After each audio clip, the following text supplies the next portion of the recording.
Hello there guys, welcome to the first match review back after a few weeks on Forever Rovers. Donny Rovers have won 2-1 against Swindon Town. We conceded the penalty just at the last minute, come on! God, but I did see it back. I did see the Anderson incident back, and 100% I thought that was a dive. I'm not going to lie to you, he did slide his left foot, and the guy went on the floor, but that was definitely a dive in my opinion. I didn't think there was much contact on that, but anyway, we still won, third win on the bounce, and wow, I'm so excited about this Donny team at the minute. I'm really excited about what this Donny team can produce. Player ratings for the squad, which is on your screen somewhere. The team lineup is on the screen somewhere. The player ratings will be in tomorrow's news report update. I'm going to talk a bit more about the Max Waters situation. You know, should we have let him go in the summer? I know it was pretty much out of our control financially, but should we have got him? Should we get him back? You know, he's got interest from the Premier League and things like that in Belgium. Should we get him back? That news update will come tomorrow. But in this video, we're just going to focus not really on the ratings of the players, but just about the action itself. One big player that I want to highlight. Reece James. Reece James. Let me tell you a little bit about Reece James. He's played for Huddersfield. He's played for Wigan. He's a two-time under-21 Premier League champion with Manchester United.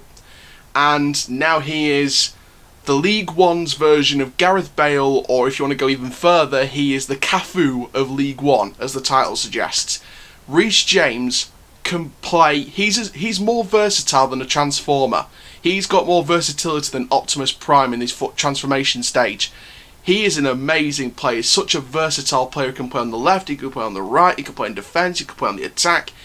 He's just got so much about him. So much about him. And he put in an excellent shift today. His player rating tomorrow is going to be very sky high. We're looking into the 8s and 9s for Reece James here. That was a brilliant rating. Reece James putting in the 2 goals. And the second goal was actually the 500th goal at the Keepmoat Stadium. Now, of course, the first one was scored on that first ever day. Got the scarf to prove it. 1st of January 2007, you know, again, against Huddersfield Town, at the first game of the Keepmoat Stadium. I believe the first goal scorer was Mark McCammon, which was a striker. This is a left back / left wing / right wing / any position on the field, CDM, because of course, you know, when Matt Smith came off for Cameron John, we knew that Cameron John went to left back, Amos went to left mid, left wing, and James went into the CDM position with Whiteman. So, you know, this guy can play literally anywhere on the field. This guy's turning out to be one of the best players in this league. I'm not saying that with any kind of doubt or anything like that. I think he's one of the best players in this league. Next piece of news from this game, Josh Sims, bit of a hamstring injury from the looks of it. It did not look good. He did come off as part of a double change with Taylor Richards Coppinger off of Taylor Richards. Taylor replacing Sims. Taylor did good when he came on, really good. Got into the action quite a lot, got involved with John Jules a lot, and then when John Jules went off for Rock-and-Abiri, they sort of put him through a couple of times. But overall, the injury to Josh Sims, I really hope that's not a bad injury, because we could have lost one of our best players this season to a hamstring injury. I hope it's not too serious. I hope it's just like a little, you know, like a little, what do we call it? A little niggling injury, should we say. I hope that's just like a little break in play, should we say.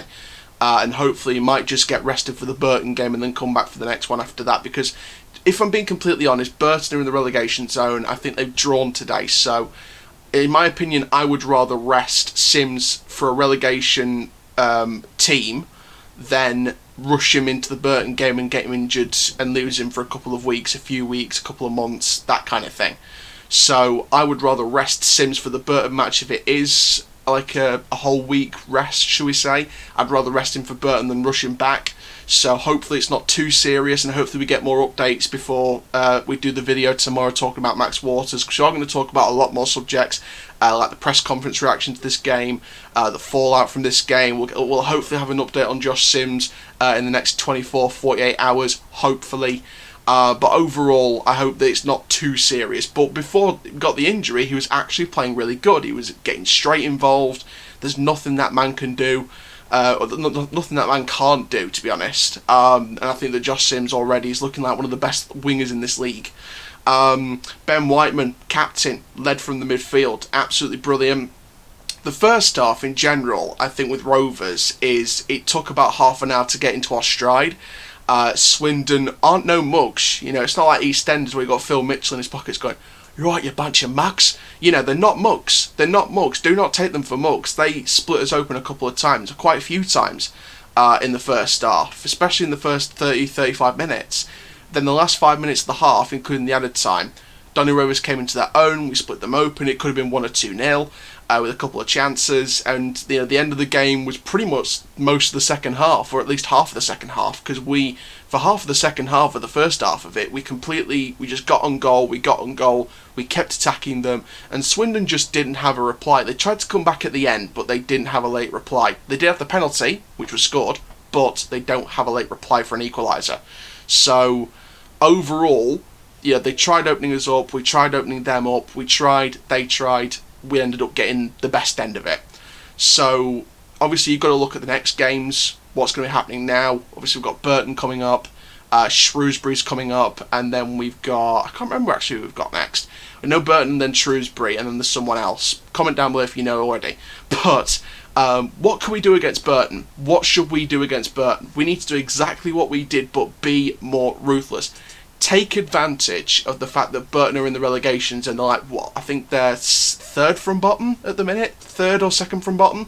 So we need to pounce on that. Absolutely pounce on that. Screw the fact they're at home.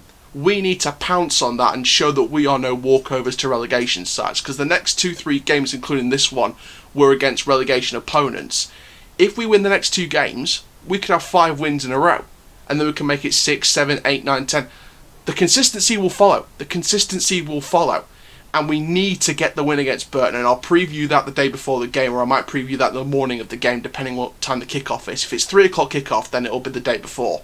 If it's a late kickoff like this, it'll be the morning. So, hopefully it will be another win against Burton. But overall in this game, I think we did really well. Like I said, Reece James like the new Cafu of this league, or Gareth Bale, and he's got the versatility of a transformer.